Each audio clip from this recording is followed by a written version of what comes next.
प्रेम से बोलिए सूर्य नारायण की जय। प्यारे भक्तजनों, आज आप सभी श्रवण करेंगे रविवार व्रत कथा। रविवार का दिन सूर्य भगवान को समर्पित है। हिंदू धर्म में सूर्य देव की पूजा और व्रत को बहुत महत्वपूर्ण माना गया है, क्योंकि सूर्य देव एकमात्र ऐसे देवता हैं जो नियमित रूप से सभी लोगों को साक्षात दर्शन देते हैं। मान्यता है कि जो व्यक्ति रविवार के दिन व्रत रखते हैं और इन कथाओं के श्रवण करते हैं, उसे भगवान भास्कर की कृपा से निरोगी काया प्राप्त होती है, जीवन में शांति व खुशहाली आती है और समाज में उसका मान सम्मान व यश भी बढ़ता है। कहते हैं कि जो भी व्यक्ति रविवार के दिन सूर्य नारायण का व्रत रख के इन कथाओं के श्रवण करते हैं, उसकी सभी मनोकामना जल्दी ही पूरी हो जाती है। ये कथा को पूरी ही श्रद्धा से, प्रसन्नचित मन से पूरा जरूर सुनिएगा और दूसरे भक्तों के पास भी शेयर कीजिएगा। भगवान की कृपा से आप सभी की मनोकामना पूर्ण होगी। तो आइए श्रवण करते हैं कथा। प्राचीन काल में एक नगर में एक वृद्धा रहती थी। उसका नियम था कि वह हर रविवार घर आंगन गोबर से लिपकर भोजन तैयार करती और सूर्य देव को भोग लगाकर ही भोजन करती थी। ऐसा व्रत करने से उसका घर अनेक प्रकार से धन्य धान्य से पूर्ण हो गया। श्री हरि की कृपा से घर में किसी प्रकार की विघ्न या दुख नहीं था। सब प्रकार से घर में आनंद रहता था। इस तरह कुछ दिन बीत जाने पर उसकी एक पड़ोसन, जिसकी गौ का गोबर वह वृद्ध लाया करती थी, विचार करने लगी कि यह वृद्ध सर्वदा मेरी गौ का गोबर ले जाती है, इसलिए अपनी गौ को घर के भीतर बांधने लगे। वृद्धा को गोबर न मिलने से रविवार के दिन अपने घर को न लिप सकी, इसलिए उसने न तो भोजन बनाया न भगवान को भोग लगाया तथा स्वयं भी उसने भोजन नहीं किया। इस प्रकार उसने निराहार व्रत किया। रात्रि हो गई और वह भूखी सो गई। रात्रि में भगवान ने उसे स्वप्न दिया और भोजन न बनाने तथा लगाने का कारण पूछा। वृद्धा ने गोबर न मिलने का कारण सुनाया। तब भगवान ने कहा कि माता, हम तुमको ऐसी गौ देते हैं जिससे सभी इच्छाएं पूर्ण होती है, क्योंकि तुम हमेशा रविवार को गौ के गोबर से लिपकर भोजन बनाकर मेरा भोग लगाकर खुद भोजन करती हो। इससे मैं खुश होकर तुमको वरदान देता हूँ। निर्धन को धन और बाज स्त्रियों को पुत्र देकर दुखों को दूर करता हूँ तथा अंत समय में मोक्ष देता हूँ। सपने में ऐसा वरदान देकर भगवान तो अंतर ध्यान हो गए और वृद्धा की आँख खुली तो वह देखती है कि आंगन में एक अति सुंदर गौ और बछड़ा बंधे हुए हैं। वह गाय और बछड़े को देखकर अति प्रसन्न हुई और उसको घर के बाहर बांध दिया और वही खाने को चारा डाल दिया। जब उसकी पड़ोसन वृद्धा ने घर के बाहर एक अति सुंदर गौ और बछड़े को देखा तो देश के कारण उसका हृदय जल उठा और उसने देखा कि गाय ने सोने का गोबर किया है, तो वह उस गाय का गोबर ले गई और अपनी गाय का गोबर उसकी जगह रख गई। वह नित्य प्रति ऐसा ही करती रही और सीधी साधी वृद्धा को इसकी खबर नहीं होने दी। तब सर्वव्यापी ईश्वर ने सोचा कि चालाक पड़ोसन के कर्म से वृद्धा ठगी जा रही है, तो ईश्वर ने संध्या के समय अपनी माया से बड़े जोर की आंधी चला दी।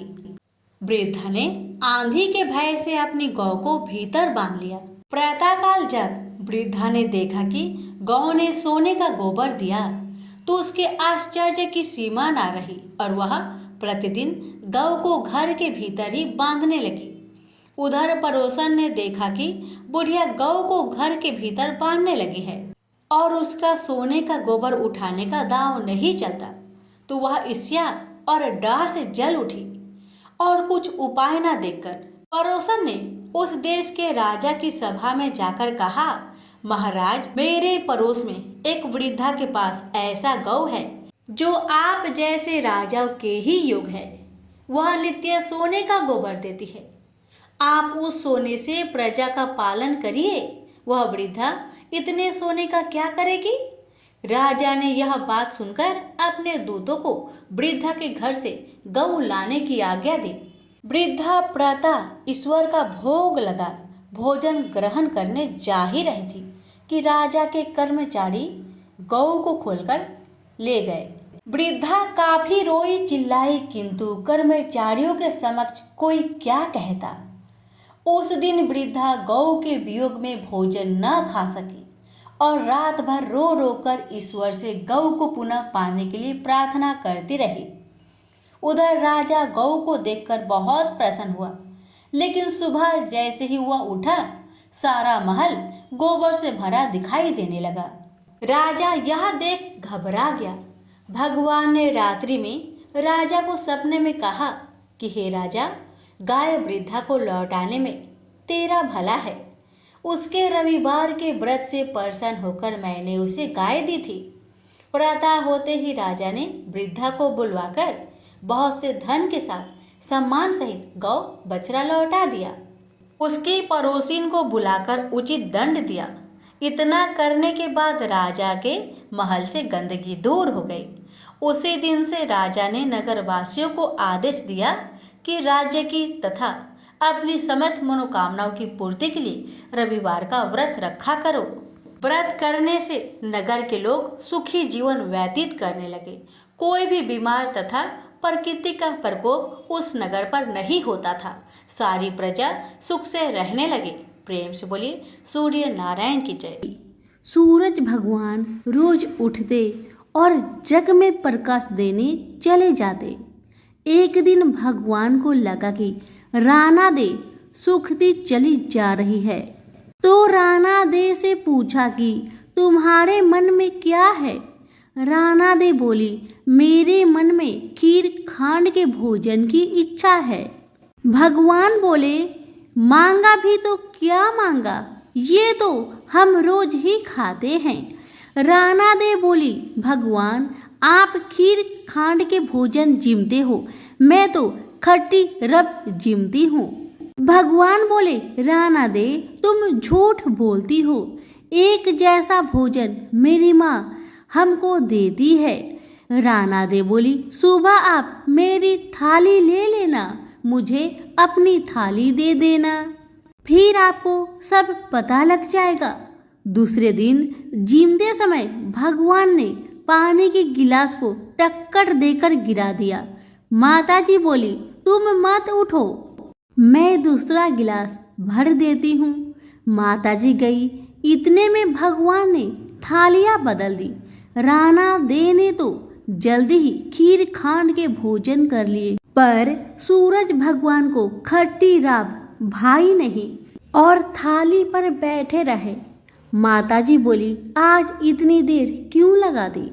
भगवान बोले, आज तो खीर खांड खट्टी लग रही है। माताजी बोली, राणा दे की थाली आपने क्यों ली।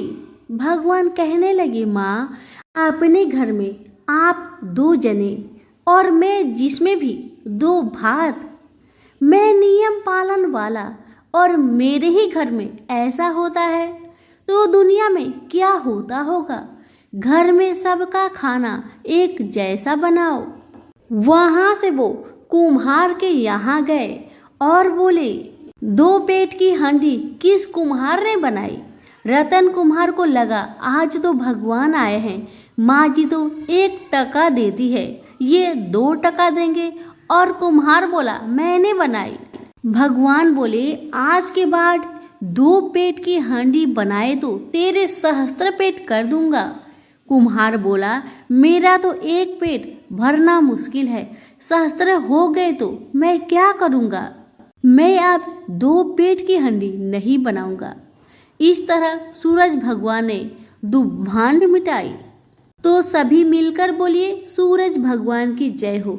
अटपट नगरी का एक गरीब ब्राह्मण लकड़ियों और घास के लिए हर रोज जंगल में जाया करता था। एक दिन उसने वहां वन देवियों को सूरज भगवान की पूजा करते हुए देखा। सूर्य नारायण के आह्वान का उनका अनुष्ठान अनूठा था। ब्राह्मण ने साहस जुटाकर उनसे पूछा कि ये क्या कर रही हैं आप लोग।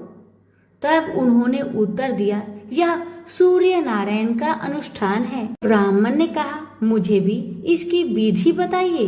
तब वन देवियों ने कहा, नहीं, यह बहुत शक्तिशाली अनुष्ठान है। यदि हम तुम्हें सिखा देंगे तो संभवतः तुम अहंकारी हो जाओगे और इसे विधि पूर्वक न करोगे।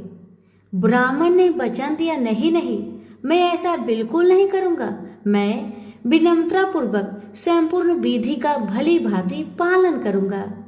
तब वन देवियों ने कहा, उसे अनुष्ठान की विधि समझाई कि रविवार को चंदन सार से सूर्य नारायण का चित्र बनाकर उसे पुष्प और फल अर्पित करे।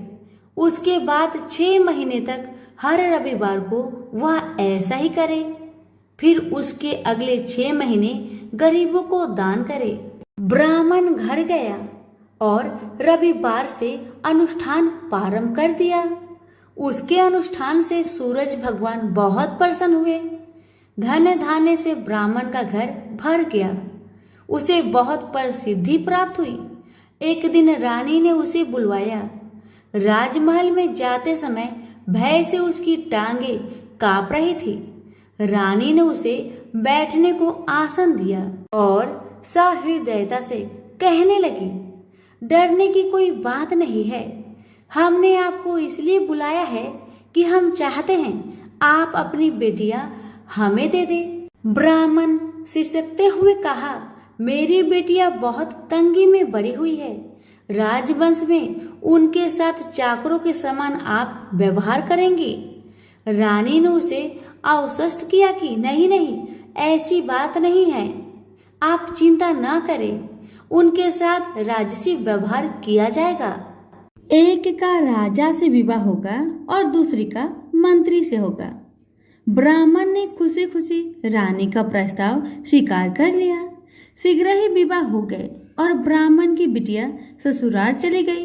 पूरे 12 बरस ब्राह्मण उनसे मिलने नहीं आया। वह अपने काम और काज में और अनुष्ठान में व्यस्त रहता था। तथा 12 बरस बाद उसने बेटियों से मिलने की सोची। पहले वह बड़ी बेटी के पास गया। बड़ी बेटी राजा से ब्याही थी। बेटी ने पिता को रत्न जड़ित चौकी पर बिठाया। सुगंधित जल से उनके हाथ पैर धुलवाए और मिठाई परोसी। ब्राह्मण ने कहा, जलपान से पहले तुम मेरी कथा सुनोगी? पर बेटी ने कहा, नहीं बाबा, आज मुझे अवकाश नहीं। महाराज अखेट के लिए प्रस्थान करने वाले हैं। मुझे उनके खाने की व्यवस्था करनी होगी। ब्राह्मण को उसका व्यवहार बहुत अशिष्ट लगा। वह क्रोध होकर वहां से चल पड़ा। ब्राह्मण वहां से छोटी बेटी के पास गया जो कि मंत्री से ब्याही गई थी। बेटी पिता को देखकर बहुत प्रसन्न हुई। बेटी ने उसे नक्काशीदार चौकी पर बिठाया, सुगंधित जल से हाथ पांव धुलवाए और उनके खाने के लिए मिठाई लेकर आई। ब्राह्मण ने कहा, बेटी, जलपान से पहले तुम्हें मेरी कथा सुननी होगी। बेटी ने कहा, हाँ अवश्य बाबा, कथा सुनकर मुझे प्रसन्नता होगी। यह कहकर वह घर के भीतर जाकर 6 मोती लेकर आई। 3 मोती पिता के हाथ पर रखे और 3 अपने हाथ में रखे। यह कथा ब्राह्मण ने आज से पहले किसी को नहीं सुनाई थी। उसने बेटी को बताया कि कैसे वह वन देवियों से मिला और कैसे उन्होंने उसे सूर्य नारायण का अनुष्ठान पूजन विधि बताया। बेटी ने एक एक शब्द को बड़े ध्यान से सुना। फिर ब्राह्मण ने मुदित मन से जलपान ग्रहण किया और घर लौट आया। पंडिताइन ने बेटी की कुशल क्षेम पूछी। ब्राह्मण ने उसे सारी बातें बताई और कहा कि बड़ी वाली मेरी बेटी ने मेरी कथा नहीं सुनी, उसे इसका फल भुगतना पड़ेगा। और वही हुआ। उसका पति सेना लेकर दूसरे राज्य पर आक्रमण करने गया था और वापस नहीं लौटा, पर दूसरी बेटी ने उसकी कथा सुनी थी, सो वह सुखी थी। उसकी स्मृति दिनों दिन बढ़ती गई। दुर्भाग्य से बड़ी बेटी का पिंड नहीं छोड़ा।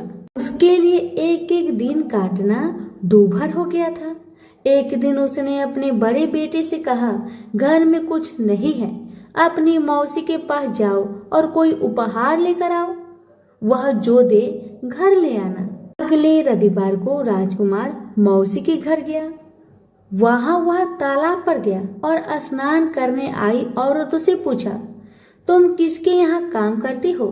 उन्होंने उत्तर दिया, हम मंत्री की पत्नी की दासियां हैं। राजकुमार ने कहा, अपनी मालकिन से जाकर कहो कि उनकी बहन का बेटा आया है। ये भी कह देना कि उसके कपड़े फटे हुए हैं, इसलिए वो उसे पिछले दरवाजे से महल के भीतर आने दे। दासियां उसे पिछले दरवाजे से भीतर ले गई। मौसी ने उसके नहाने के लिए सुवासित जल रखवाया, पहनने को नए कपड़े दिए और राजसी भोज करवाया। फिर उसने बेटे को मोहरों से भरा हुआ कद्दू दिया। वह चलने लगा तो मौसी ने कहा, इसे संभाल कर ले जाना, कहीं खोना मत। पर रास्ते में सूर्य भगवान ने माली के भेष धारण करके मोहर से भरा हुआ कद्दू चुरा लिया। वह घर पहुंचा तो माँ ने उससे पूछा कि मौसी ने तुम्हें क्या दिया? राजकुमार ने खाली हाथ दिखाते हुए कहा, जो भाग्य ने दिया वह कर्म ने छीन लिया। मौसी ने जो दिया वह रास्ते में खो गया। अगले रविवार को रानी ने दूसरे बेटे को भेजा। वह भी शहर के तालाब पर गया और नहाने धोने आई औरतों से पूछा, तुम कहाँ काम करती हो?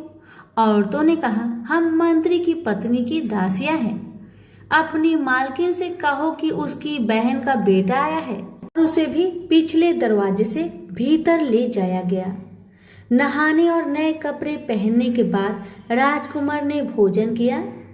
वह चलने लगा तो मौसी ने उसे मोहर से भरी हुई खोखली छड़ी दी और बोली, इसे संभाल कर ले जाना, कहीं खोना मत। रास्ते में सूरज भगवान ग्वाले का रूप धरकर आए और उसकी छड़ी चुरा लिए। वह घर पहुंचा तो रानी ने उससे पूछा कि मौसी ने तुम्हें क्या दिया? राजकुमार ने खाली हाथ दिखाकर कहा, जो भाग्य ने दिया वह कर्म ने छीन लिया। तीसरे रविवार को रानी ने तीसरे बेटे को भेजा। वह भी सीधे तालाब पर गया। मौसी ने उसकी भी वैसे ही खातिरदारी की। उसे नहलवाया, कपड़े दिए और खाना खिलाया।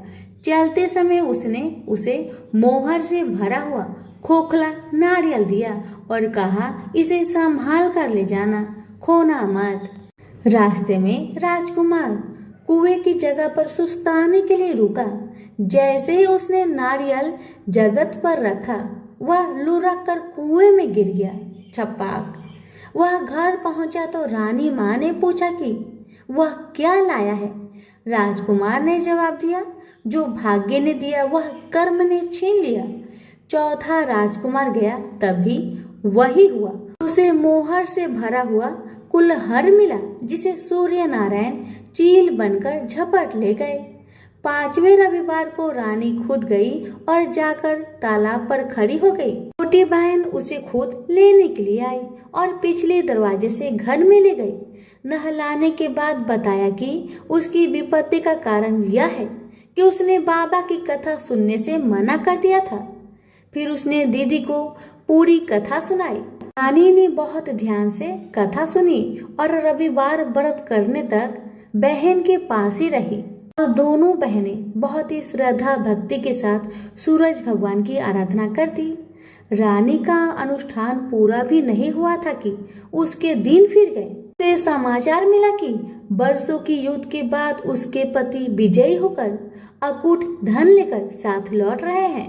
राजधानी लौटते हुए राजा अपनी साली और बहू से मिलने के लिए वहां रुका। जब उसने सुना कि उसकी रानी भी यही है, तो उसे लेने के लिए उसने पालकी और कुछ दासियां भेजी। नन्हे भांजे चिल्लाते हुए रानी के पास आए और कहने लगे, मौसी मौसी, तुम्हें लेने के लिए छत्र वाली पालकी आई है, साथ में हाथी, घोड़े और सैनिक भी है। सब देखने के लिए बाहर भागे।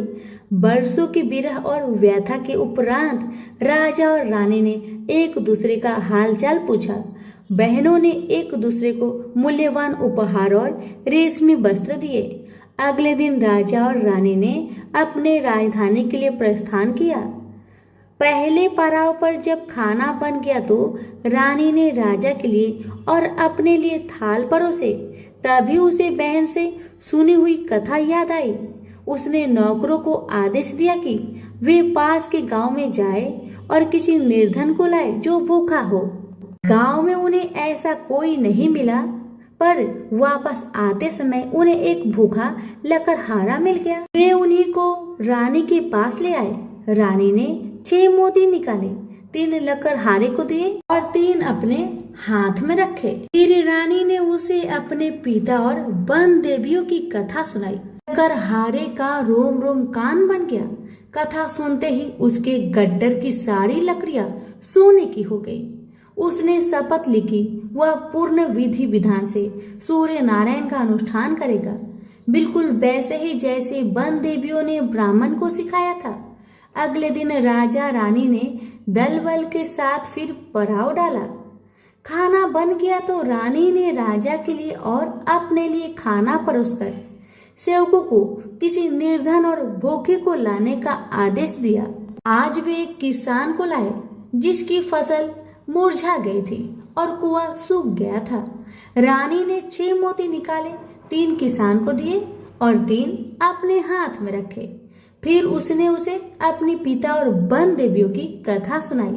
कथा संपूर्ण होने से पहले ही उसकी फसल फिर से हरी भरी हो गई और सूखे कुएं में पानी भर आया।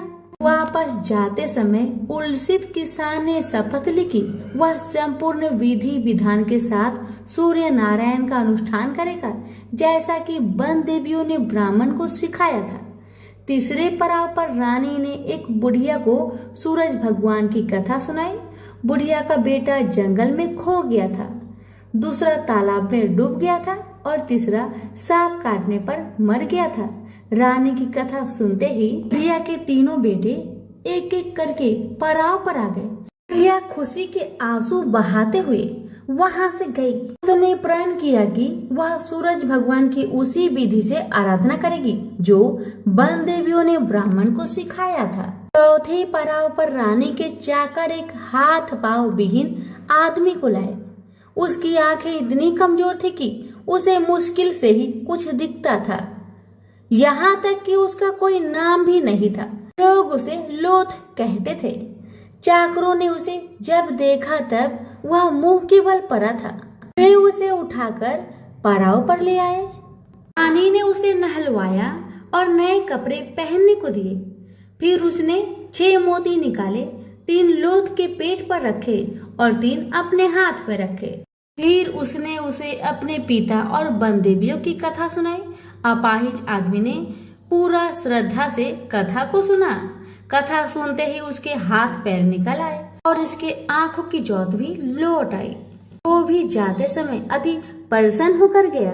उसने शपथ लिया कि वह सूर्य नारायण की विधि पूर्वक आराधना करेगा, जैसे कि वन देवियों ने ब्राह्मण को बताया था। अगले दिन राजा और रानी अपनी राजधानी पहुंच गए। वे महल में भोजन करने के लिए बैठे तो सूरज भगवान स्वयं प्रकट हुए और उनके साथ भोजन करने की मनसा दर्शाई। राजन ने महल के सारे दरवाजे खुलवा दिए और अनेकानेक उत्कृष्ट व्यंजन बनाने का आदेश दिया। प्रत्येक पकवान को 6 अलग अलग खुशबुओं के साथ परोसा गया। सूर्य नारायण और राजा खाने के लिए बैठे। सूर्य नारायण को पहले कौर में ही एक लंबा वाल दिखा। वह क्रोधित होकर चिल्लाए, यह किस अधम स्त्री का वाल है? रानी भय से पीली पड़ गई। उसे याद आया कि अपनी विपत्ति के 12 वर्षों में वह उल्टे के नीचे बैठकर कंघी किया करती थी। संभवतः वह उसी का बाल है। वह सूरज भगवान के पैरों में गिर पड़ी, पर सूरज भगवान ने उसे माफ नहीं किया। अंततः रानी ने मोटी मोटी कंबल ओढ़ी, उल्टी में से एक एक लकड़ी निकाली और उस लकड़ी और बाल को शहर के बाहर ले जाकर अपने बाएं कंधे के ऊपर से फेंका। तब कहीं सूर्य नारायण का क्रोध शांत हुआ और उन्होंने भोजन ग्रहण किया। ब्राह्मण, राजा, रानी, उनके बच्चे, मंत्री की पत्नी, लकड़हारा, किसान, बुढ़िया और वह आदमी जिसे लोथ कहा जाता था, सभी को सूर्य नारायण की अनुकंपा से लंबी आयु मिली। जब तक वो जिए सुख से जिए। तो सभी प्रेम से बोलिए, सूर्य नारायण की जय। आप सुनिए सूर्य नारायण की आरती। जय जय जय रवि देव, जय जय जय रवि देव, रजनीपति मदहारी, सतलत जीवन दाता, पद पद मन मधुकारी, हे दीन मन दाता, जग के हे रवि देव, जय जय जय स्वादेव। नभ मंडल के बानी, ज्योति प्रकाशक देवा, निज जन हित सुख राशि, तेरी हम सब सेवा, करते हैं रवि देव। जय जय जय रवि देव, कनक बदन मन मोहित, रुचिरी प्रभा प्यारी, नित्य मंडल से मंडित, अजर अमर छविधारी, हे सुरवीर रवि देव, जय जय जय रवि देव, जय जय जय रवि देव, जय जय जय रवि देव। रजनीपति मदहारी, सतलत जीवन दाता, प्रेम से बोलिए सूर्य नारायण की जय।